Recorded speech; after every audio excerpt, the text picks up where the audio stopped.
আমরা বিভিন্ন পশুদেরকে চিনব ও বাংলায় তাদের নাম জানবো। হ্যাঁ, চলো তাহলে। গরু, ছাগল, বিড়াল,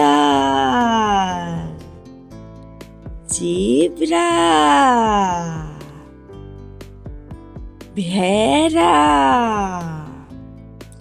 হাতি,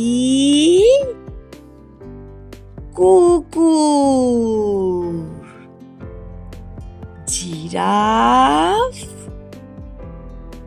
বাঘ,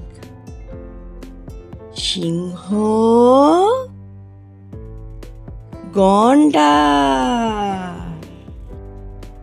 শিয়াল, ক্যাঙ্গারু, পেঙ্গুইন।